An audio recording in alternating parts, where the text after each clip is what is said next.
গৌৰৱ গগৈয়ে 90 জন ডেকা ল'ৰা ছোৱালীক পাকিস্তান এম্বেচিত লৈ গৈছিল ফৰ ৰেডিকেলাইজেশ্যন তেওঁলোকৰ ভিতৰতো 2-4 জনে ষ্টেটমেণ্ট দিছে যে আমাক বেলেগ এম্বেচিত লৈ যাম বুলি তাতে লৈ গ'ল এই যে 90 জনৰ গ্ৰুপটো দেখিছে ফটোত তাৰ ভিতৰত কেইবাজনেও আমাক ষ্টেটমেণ্ট দিছে যে আমাক কোৱাই নাছিল তাত লৈ যাম বুলি তাৰ পিছত পাৰ্লিয়ামেণ্টত প্ৰ Pakistani question so it is a চুকুৰ আলীতকৈ ডাঙৰ অভিযোগ গতিকে চুকুৰ আলীক যদি এৰেষ্ট হয় বাকিও এৰেষ্ট হ'ব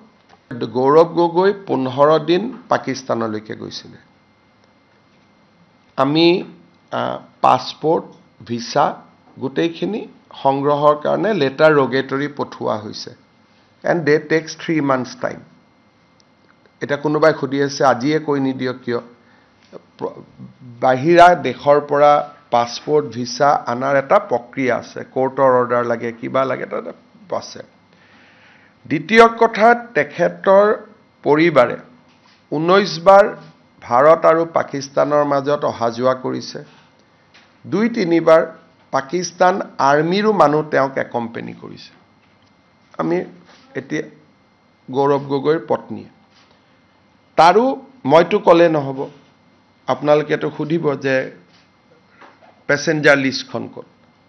গতিকে সেইখিনিও সংগ্ৰহ কৰি থকা হৈছে আৰু আমাক এজেন্সিসকলে সহায় কৰিছে আমি পাই যাম সেকেন্ড তেওঁ আগত পাকিস্তানত চাকৰি কৰিছিলে দিল্লীলৈকে আহিল দিল্লীত এটা এনজিঅ'ত চাকৰি কৰিলে কিন্তু দৰমহাটো পাকিস্তানে দি থাকিলে এতিয়া দা জং বুলি এখন পেপাৰ আছে ইন পাকিস্তান কোনোবা এজন সাংবাদিকে দা জঙৰ চাকৰি এৰি টাইমছ অফ ইণ্ডিয়াত জইন কৰিলে কিন্তু দৰমহাটো জঙে দি আছে so that is the third charge second MP এজনে নিজৰ ল'ৰা ছোৱালীৰ পাছপোৰ্ট সাৰেন্ডাৰ কৰা ইণ্ডিয়ান পাছপোৰ্ট সাৰেন্ডাৰ কৰা মোৰ লগত আছে ইণ্ডিয়ান পাছপোৰ্ট আৰু মই 2021 চনত সাৰেন্ডাৰ কৰিছো আৰু সহি মাৰিছো মই নিজেই পৰিবাৰেও সহি মাৰা নাই MP জনে সহি মাৰিছে তাৰো কাগজ আমি পাই যাম এটা গুটেইখিনি কথা মই আজিও কৈ দিব পাৰো কাৰণ তথ্যখিনি আহিছে কিন্তু ইয়াত ধৰক